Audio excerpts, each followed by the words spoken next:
बिस्मिल्लाहिर्रहमानिर्रहीम। अस्सलाम वालेकुम। आज मैं आपके साथ शलजम गोश्त की रेसिपी शेयर करने लगी हूँ। शलजम गोश्त यहाँ उसके लिए मैंने जो गोश्त लिया है वो 1 किलो है तकरीबन। ये मैं प्रेशर कुकर में डालूँगी।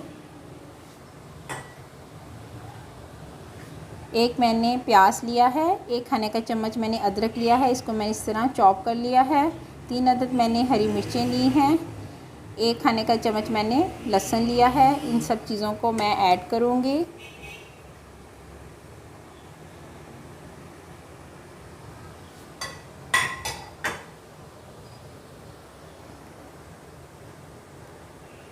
दो खाने के चम्मच इसमें तकरीबन 2 टीस्पून मैं इसमें रेड चिली डाल रही हूँ। 1 खाने का चम्मच हो जाएगा। 1 टीस्पून हल्दी पाउडर,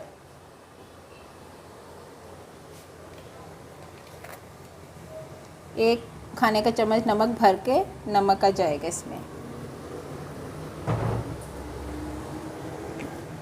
पानी इतना ऐड करूँगी कि गोश्त जो है वो थोड़ा सा डूब जाए, ना इतना ज़्यादा भी नहीं, तकरीबन 2 गिलास के करीब इसमें पानी जाएगा, क्योंकि मैं 15 से 20 मिनट के लिए प्रेशर चलाऊँगी। अगर आपके पास बहुत ज़्यादा टाइम हो और आप चाहते हैं कि प्रेशर के बगैर ही गोश्त गले, तो फिर आप वैसे भी पका सकते हो। पानी की मकदार थोड़ी सी आप ज़्यादा कर दीजिएगा।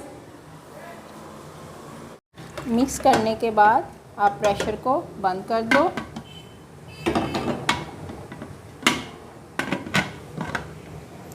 पंद्रह मिनट तक इसको मैं चलाऊँगी। गोश्त को मैंने 15 मिनट के लिए आपके सामने मैंने रख दिया था। अब मैंने यहाँ पे मैंने एक पतीली ली है। यहाँ पे मैंने 1 किलो शलजम लिए हैं। शलजम को मैंने इस तरह काट के इसको अच्छी तरह धो लिया है। अब मैं इसको पतीली में ऐड करूँगी। इसको मैं सेपरेट बॉयल करूँगी। इसमें इतना पानी डालूँगी कि ये जो हैं डूब जाएँ।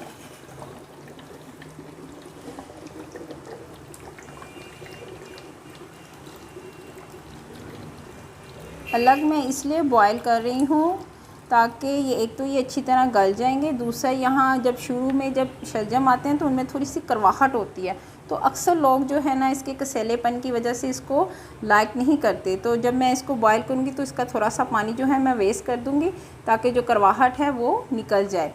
तो इसलिए इसको मैं बॉयल कर रही हूँ। अब मैं इसको पकने दूँगी हल्की आँच पर। 15 मिनट हो गए हैं। प्रेशर को ओपन करेंगे। गोश्त जो है देखें गल चुका है। अब मैं इसको खुले बर्तन में ट्रांसफ़र करूँगी ताकि आपको इजीली हर चीज़ क्लियर नज़र आ सके। यहाँ पे पानी की मकदार देखें बिल्कुल ही तकरीबन ख़त्म हो चुकी है। यहाँ पे अब मैं हाफ़ कप जो है ऑयल डालूँगी और इसकी अच्छी तरह से भुनाई करूँगी कि इसकी स्मेल जो है वो ख़त्म हो जाए।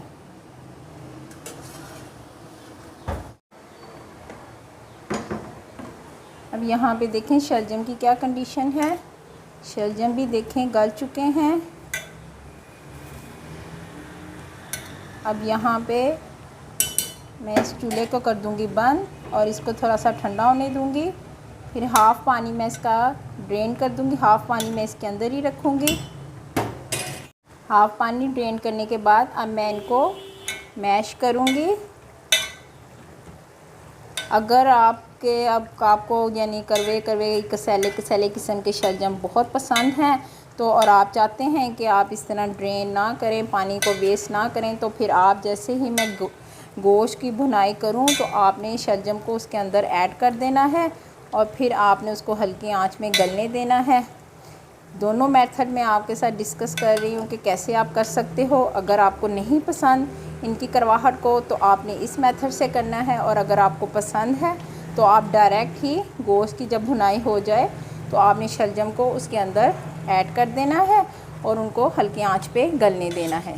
जब वो गल जाएं तो चाहें तो आप वो गोश्त को निकाल के उसको मैश कर लें, चाहे तो आप स्लाइसिस में भी आप बना के खा सकते हो।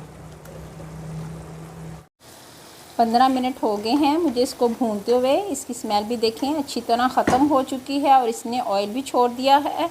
अब मैंने ये जो शलजम है ये मैं इसके अंदर डाल दूँगी।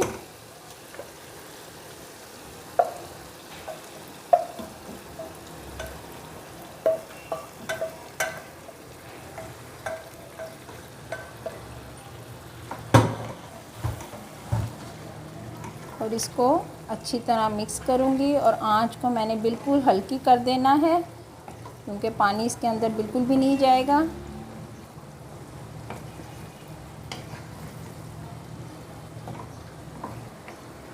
अच्छी तरह मिक्स करने के बाद आपने यहाँ पर 1 खाने का जो चम्मच है ये ऐड करना है। इससे शलजम मीठे नहीं बनेंगे, बल्कि इसका बहुत ही मज़े का टेस्ट आता है और आपको पता भी नहीं खाने में चलता कि आपने इसके अंदर कोई चीनी वगैरह चीज़ ऐड की थी।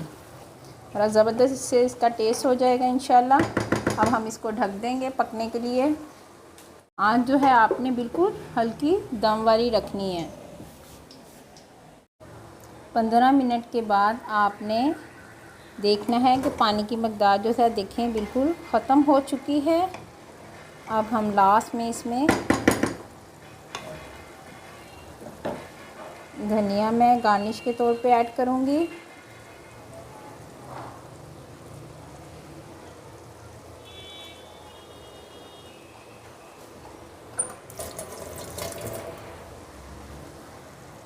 इसको अच्छी तरह मिक्स करने के बाद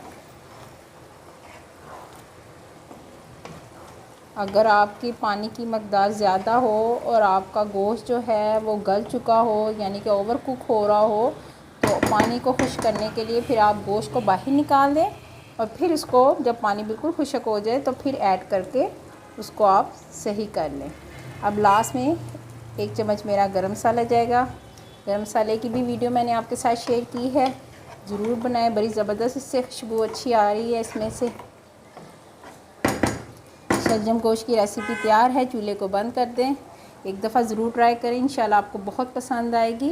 और अगर प्लीज़ लाइक करें, शेयर करें, कमेंट्स करें, सब्सक्राइब करें। Okay, thank you so much. अल्लाह हाफ़िज़।